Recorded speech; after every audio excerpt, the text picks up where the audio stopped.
office of President of the United States. For democracy belongs to us all. A government for our tomorrows. I, George Walker Bush, do solemnly swear. We gather because we have chosen hope over fear. Because this moment is your moment. It belongs to you. Meet this moment as the United States of America.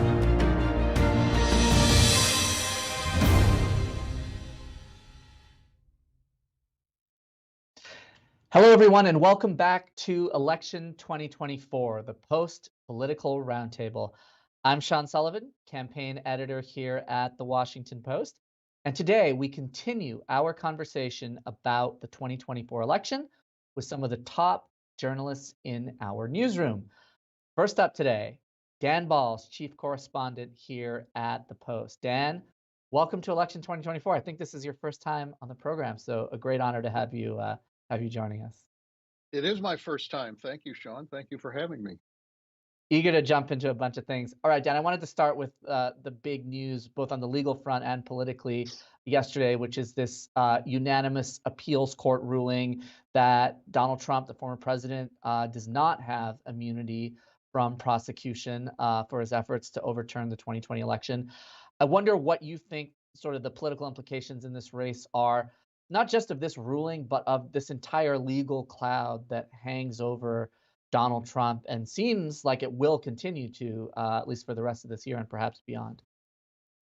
Yeah, it sure does, Sean. I mean, I think that we're in a campaign in which half the campaign is going to be done through legal circles and courtrooms and court rulings, and unlike anything we've ever gone through. And I think for that reason we are, to use the cliche, we are in uncharted waters on this.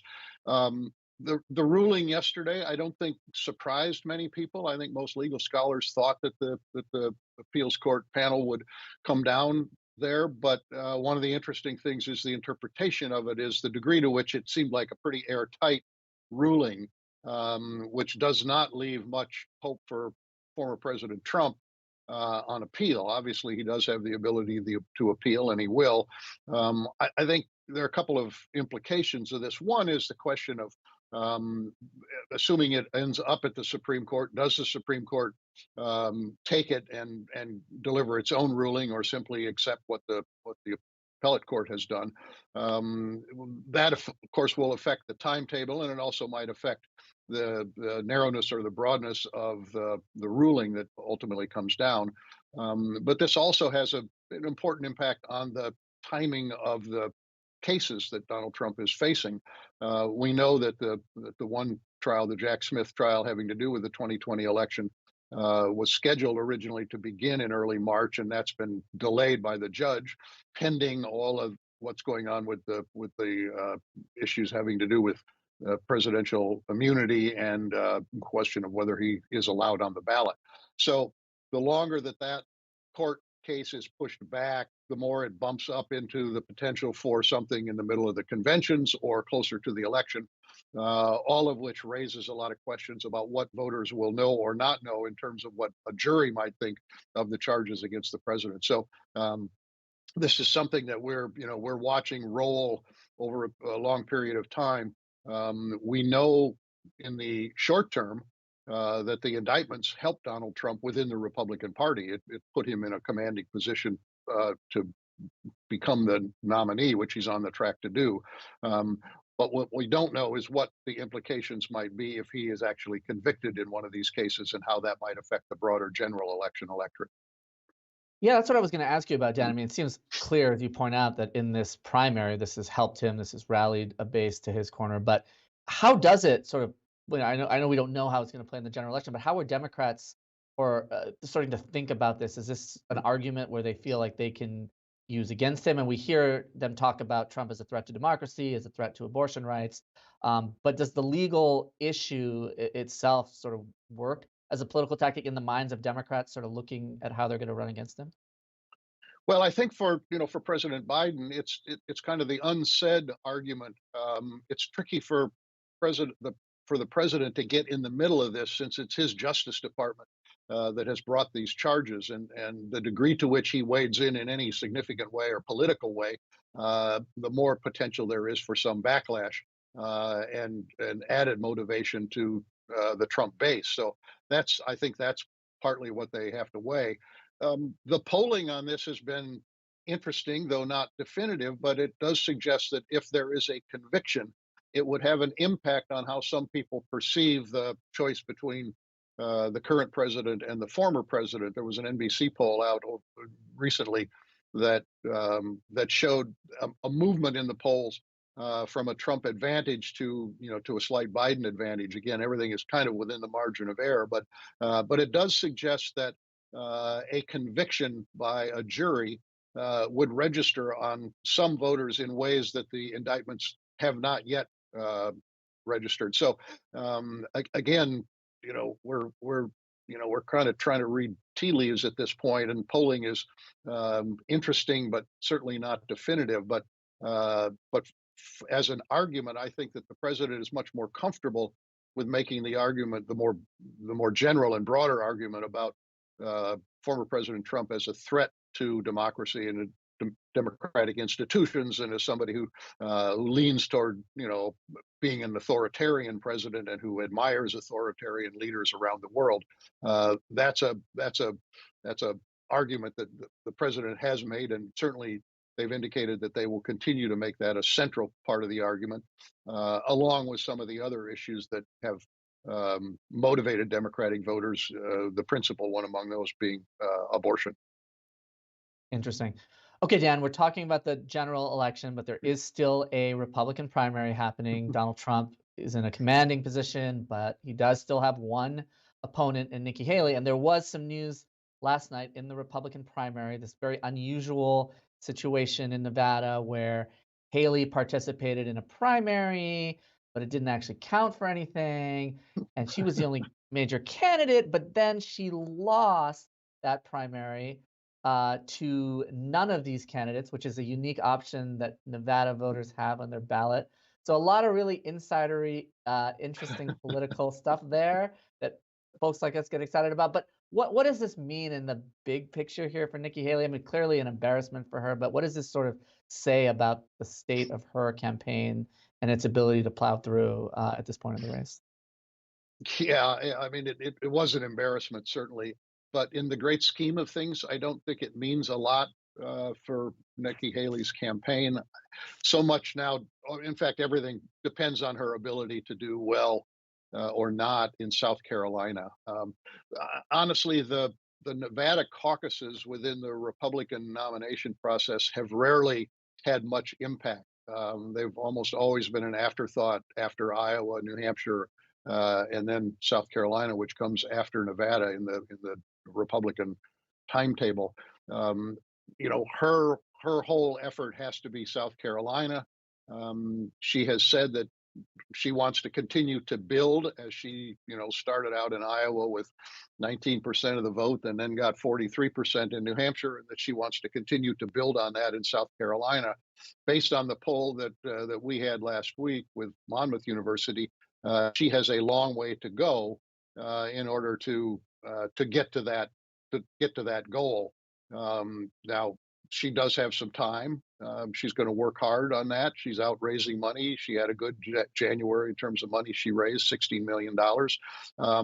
But the problem that she has, and we've talked about this repeatedly since Iowa, is that she has difficulty in a competition with Donald Trump winning Republican voters. She did well in New Hampshire because she had strong support among so-called undeclared or independent voters.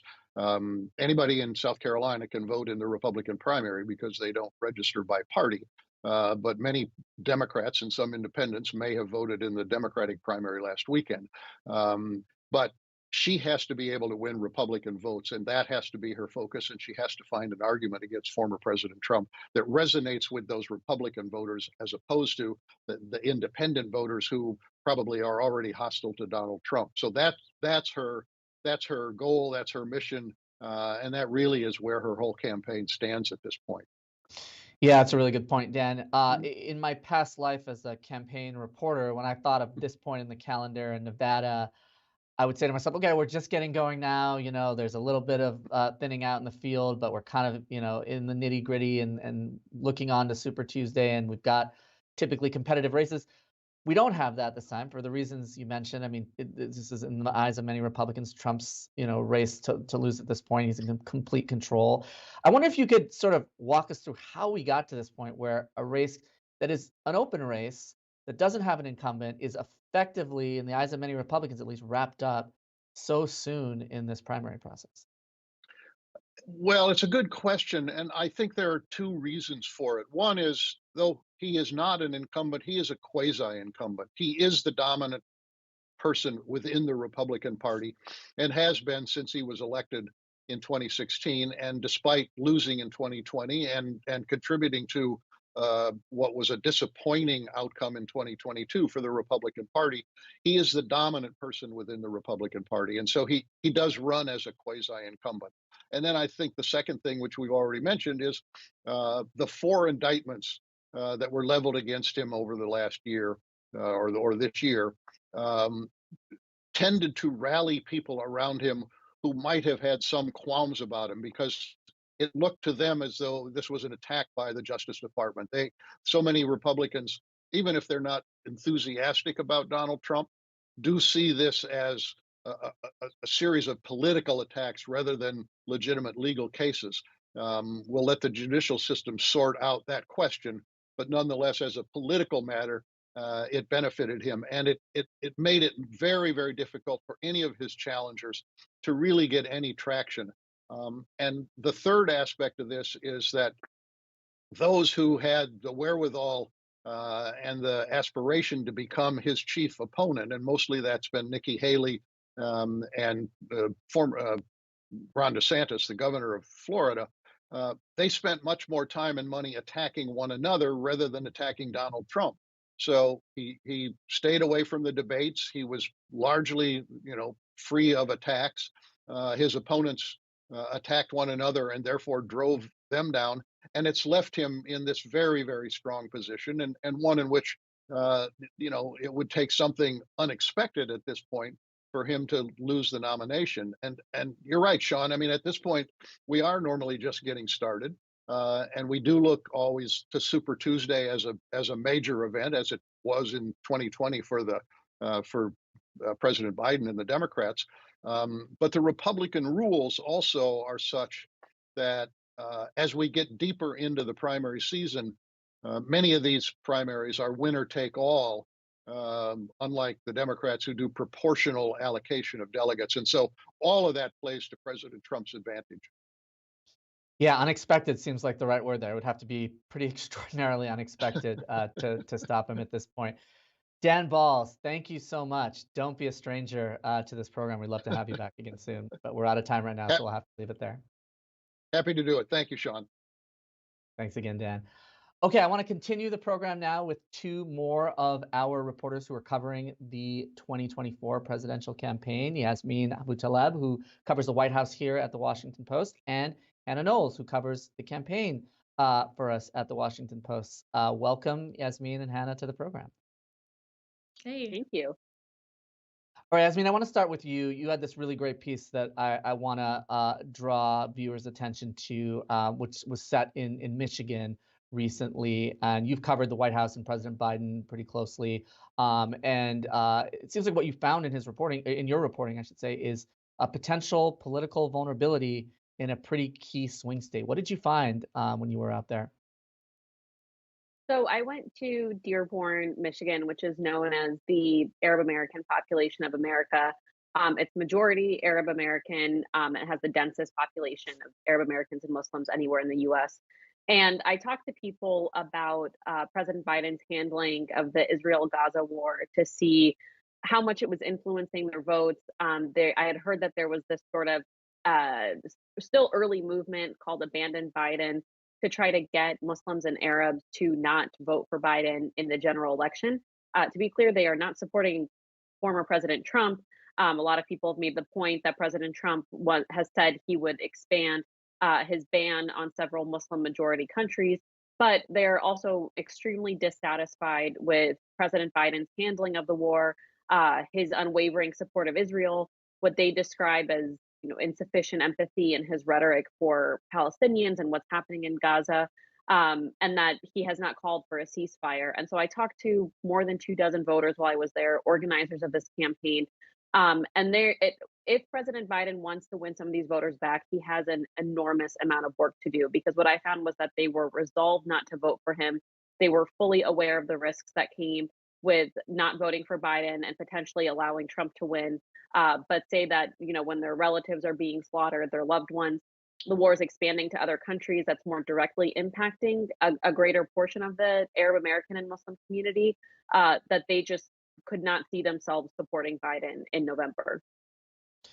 Yeah, it was a really great story. And then President Biden himself was then in Michigan right after that. What is his message when he goes to this state? What is he trying to underscore? What is he talking about? Is he talking about the conflict in the Middle East? Is he sidestepping it? How does he kind of come at this when he goes to what seems like it's going to be a pretty important state for him in November? Yeah, I should have mentioned that President Biden has very few, if any, paths to victory if he doesn't win Michigan. This is key to his victory map, especially because, like you said, Sean, this is going to be such a tightly contested election with really no room for error. The Arab American and Muslim population in Michigan is about 300,000 people. About 200,000 of them are registered voters. And President Biden won Michigan by 154,000 votes in 2020. Just to give you a sense of how much tighter it could be this year, I think Trump won by just about 10,000 votes in 2016. So, I mean, this is a state where really both candidates have to seize on every possible vote that they can. In Dearborn alone, Biden secured 30,000 votes in 2020, just to give you a sense of the scale of the problem that we're talking about. So when he went to Michigan last week, he was going to do an event with the United Auto Workers, tout his union credentials. He pretty studiously avoided talking about the Israel-Gaza war, and actually the White House took some kind of unusually secretive steps. When it came to this trip, we had no idea where he was going. We just knew it was in the greater Detroit area, which could mean one of a million things. We had no idea what his exact location was. I mean, they went to pretty extraordinary lengths to try to avoid protests, but of course, people on the ground started to figure out where he would be, and there were still protests. But he has not interacted with this community in any way. A number of his top advisors are going to Michigan this week to meet with Arab American elected officials, which I think just shows you that they are starting to take this problem much more seriously. Yeah, that's a really great point. When they're dispatching advisors to the state, they know they have a problem and they need to deal with it. Hannah, I wanted to turn to you to talk about the Republican race.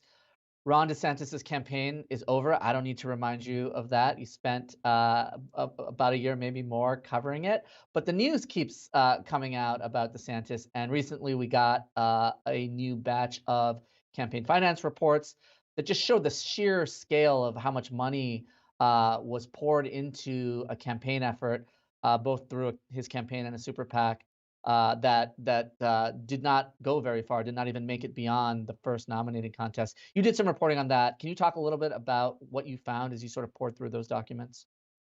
Yeah, well, and I think to me, kind of what was most interesting in those reports was how broke they were at the end, because we sort of knew, yes, he's spending gobs and gobs of money through this super PAC that legally it can't coordinate with the campaign, but it's found all these ways to effectively, work with the campaign and cover a lot of their costs. But so overall, the super PAC spent $130 million just in 2023.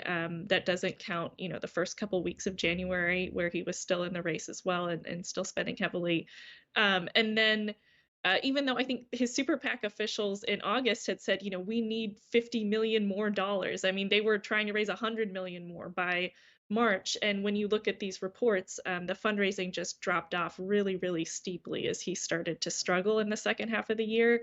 And they only brought in like less than $15 million in the end in that second half of 2023.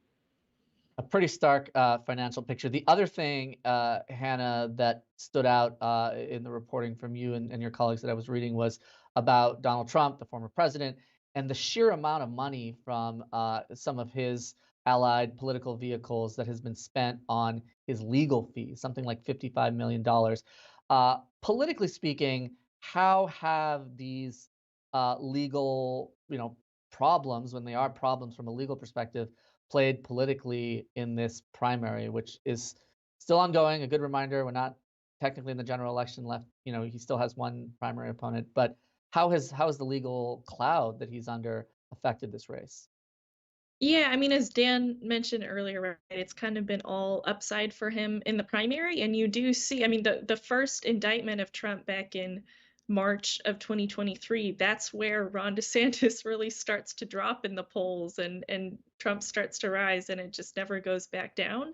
And so I think, people absolutely see that as the trigger for Trump's, resurgence in the race. And I don't know. I mean, I think going forward, as Dan noted too, for the general election, Haley is still trying to point out how much all this legal stuff could end up hurting him, could end up hurting the party, and so it becomes more of a double-edged sword going forward. Interesting. Okay, now we can get back to the potential general election matchup. Yasmeen, the economy, I think we found through a recent metric, grew in 2023 by something like 3.1%.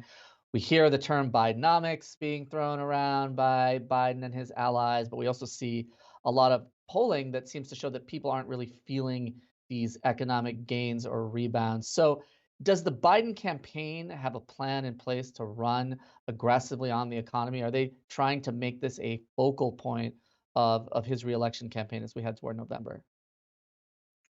I think there are a lot of Democrats who wish they would not use the term Bidenomics anymore. The president and his advisors are obviously very excited that the economic numbers seem to be trending in the right direction, but they've had this sort of persistent problem where the economy looks good on paper. There's really strong job growth, low unemployment. There have been people who have remarked that no president has ever lost with economic numbers like this, but people aren't really feeling it because of inflation, and it's in key pocketbook items. So inflation has come down in the last couple of months, but our colleagues have done some great reporting on how the price of groceries remains persistently high, and that's really impacting low and middle income voters. And so they do want to talk about the economy. They want to tout its strength. They're very fond of sort of shoving it back in their critics' faces that everyone thought there would be a recession that didn't materialize. But they do need to find a way to tout the strong economy numbers, but also reckon with the fact that people are still unhappy with their pocketbook finances. Yeah, it's a really interesting point about inflation, and even as it eases, like you're still seeing prices go up in a lot of ways, just not at a steep pace as they were perhaps a couple of years ago. Is there a sense, Yasmeen, in the Democratic Party that Biden and the White House can or should be doing more to promote the economy in a better way? Is this simply a matter of people not feeling it, or is this a problem of message, messenger, and strategy when they talk about the economy? It's a great question, Sean. I mean, I do think part of the problem is the messenger, Biden himself. There are these really persistent concerns about his age, that he's just not a very effective messenger for himself or for some of his administration's accomplishments, because a lot of times the focal point will be his age, how he looks. Does he look like he's totally with it and sort of energetic enough for the job? But I think it's a twofold problem. Yes, they want to explain to people why the economy is doing so well. Consumer sentiment is starting to trend up. So I think, they feel that there is sort of a long runway for people to feel the positive impacts of the economy improving from now until November, and that maybe it'll improve over the next few months. But also that, they need a sort of twofold message where they can tout the economy, they can tout what they've done to strengthen it, but also not dismiss the very real concerns that people have. And I think that's been a part of the problem the last several months in their economic messaging.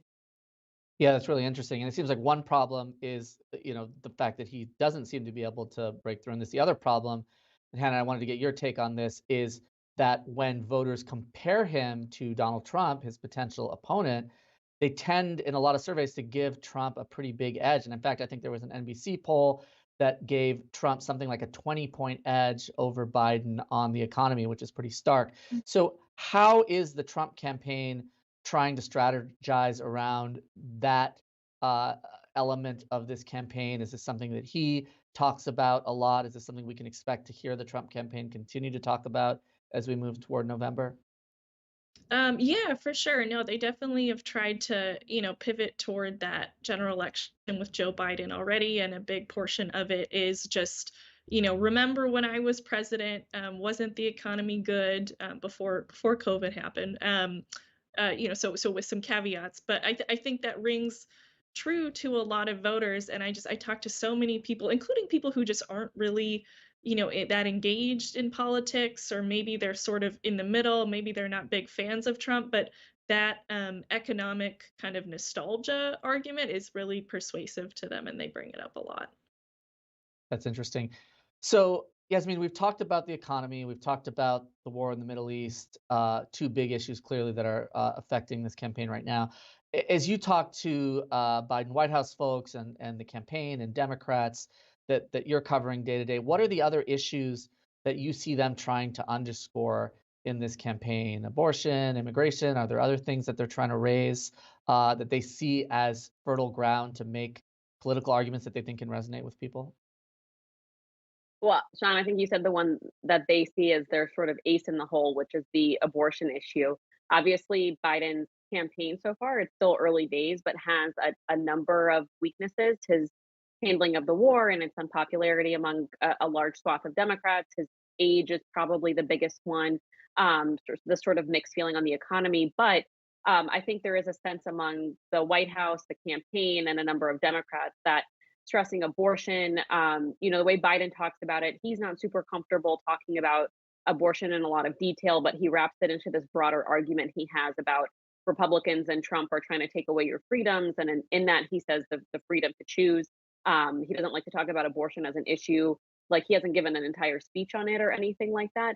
But I think they see that as something that can help resolve some of their issues with low enthusiasm among young voters, among voters of color, among Democrats, and even some independents, because in some of these red states where abortion comes up as a ballot initiative, it always seems to win, preserving access to abortion.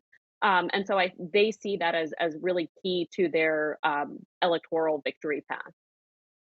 That's interesting. And as a lot of the country, it seems like, does look at this Biden-Trump potential matchup, rematch, whatever you want to call it. As we talked about earlier, Hannah, Trump still has a rival in Nikki Haley. And you had a really interesting story recently about a tactic she's trying to use where her campaign is effectively going to donors and saying, well, hold on, if you nominate Donald Trump, there could be a big political cost for the party, and we could lose control of the U.S. House. Can you talk a little bit about what her reasoning, what her campaign's reasoning is, and why they're trying to make this argument to donors? Yeah, I think that the campaign recognizes that a lot of donors are they still have a lot of anxiety about Trump as the nominee, but they're sort of resigning themselves to him, and so I think they're focusing more on those down ballot races where the donors are turning some more of their attention and their money now and saying, this is the best chance we have to win a bunch of Senate seats. And then also saying, if Trump is the nominee, just the House is gone. We don't have a shot. I think that's a really hard sell, though, especially because, there has just been so many polls showing that despite all of Trump's vulnerabilities and flaws, it's pretty much a toss-up with Biden. Sometimes he's ahead. And so I just think that pitch has been really hard to make, even though the donors are worried. Yeah, is there any indication, I was going to ask, if that among any specific donor or class of donor that is resonating, since her campaign kind of put that out there last week? I have yet to hear a concrete example. Haley still has plenty of money behind her, but privately, all of her supporters will pretty much acknowledge, yeah, this is looking like potentially an impossible lift. Yeah. If I could just add one sort of quick final thought. I think it's kind of interesting in this race how the Biden folks are banking on the fact that once it's a head-to-head contest with Trump, enthusiasm will pick up and it might motivate more people. And Trump, very eager to debate Biden, as he said this week, seems to be banking on the fact that when he's in a head-to-head with Biden, it'll pick up enthusiasm among some Republicans who maybe are more, want the party to move on from him.